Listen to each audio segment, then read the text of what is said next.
આરો એક ગ્લાસ પાણી આપ ને બેટા. હા પપ્પા. દીદી એક ગ્લાસ પાણી આપતો. દીદી એક ગ્લાસ પાણી આપને. હા બેન આપું. મમ્મી એક ગ્લાસ પાણી આપતો. હા બેટા. હવે સાંભળો છો, એક ગ્લાસ પાણી આપજો. એ આવ્યો.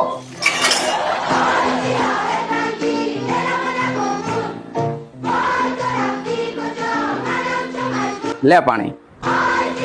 હાલો બેટા.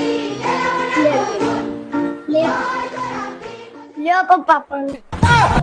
ये दुनिया गोल है, ऊपर से खोल है. ये दुनिया गोल है, ऊपर से खोल है. अंदर जो देखो प्यारे बिल्कुल पोलम पोल है. ये दुनिया गोल है.